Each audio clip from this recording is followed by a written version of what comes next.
Hello, YouTubers, friends, compatriots, bootlicker shields, death slays, earth, peasants, vessels, minions, meat sacks, disease-carrying vermin. I'm a useful idiot. Welcome.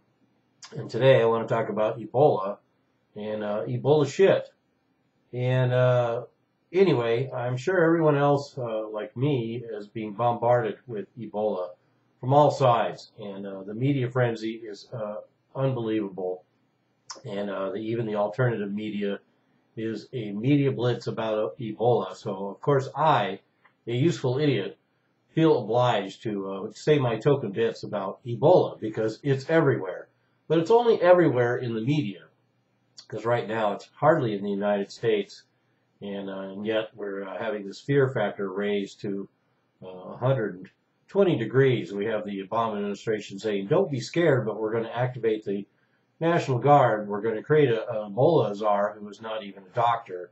We're going to send thousands of troops to go and kill Ebola in Africa, and all sorts of craziness. And we have 50% of Americans don't want to fly right now because they are scared shitless because Ebola is everywhere. It's hard to even look at any form of media and not be confronted with Ebola. Oh my God, there's Ebola right there. Oh no, sorry, just close call.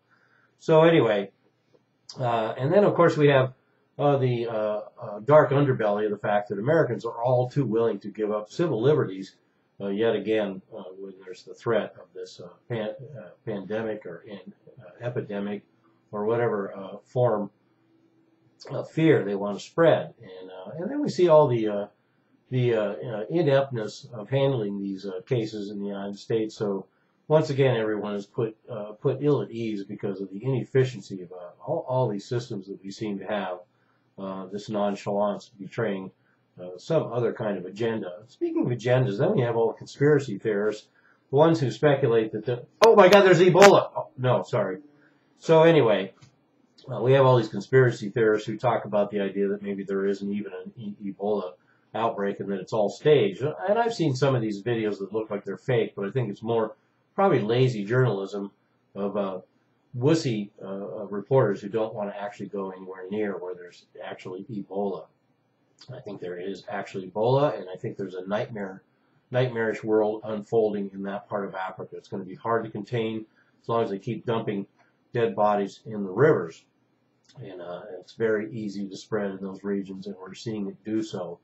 And seeing these heartbreaking scenes of people being shot for violating borders and quarantines and bodies strewn in the streets. There is a reality there. And it's a very heartbreaking scene, but the fact that people are freaking out in the United States and that we have this 24/7 Ebola. Oh my God, there's Ebola, right? No, sorry.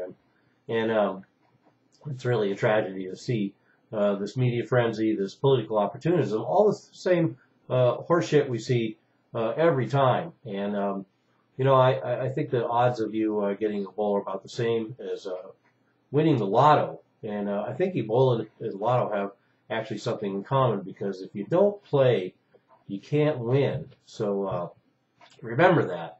And I hate to make light of this whole situation because, like I say, there's a part of this that is tragedy. But, oh my God, there's some Ebola right over there. No. No. Okay, no Ebola. There's a part of this that is truly a tragedy, and for that I do feel.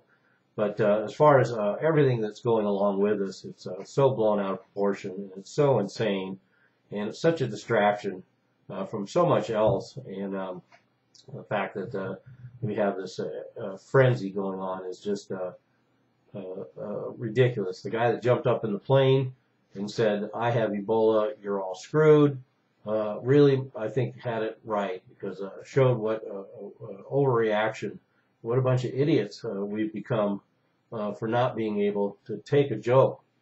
And so right now I'm taking this opportunity, of course, to make a joke about Ebola. And speaking of jokes, if this all turns out, if Ebola actually mutates and starts spreading and actually wreaking havoc in the United States, I'm more than willing to eat a rotting monkey carcass and get Ebola myself in order to redeem myself from making these kind of jokes. And so I'll eat a diseased carcass if something actually happens in the United States other than more civil liberties are lost, more control mechanisms are put into place, and vaccines become mandatory. And that's a whole another aspect of this.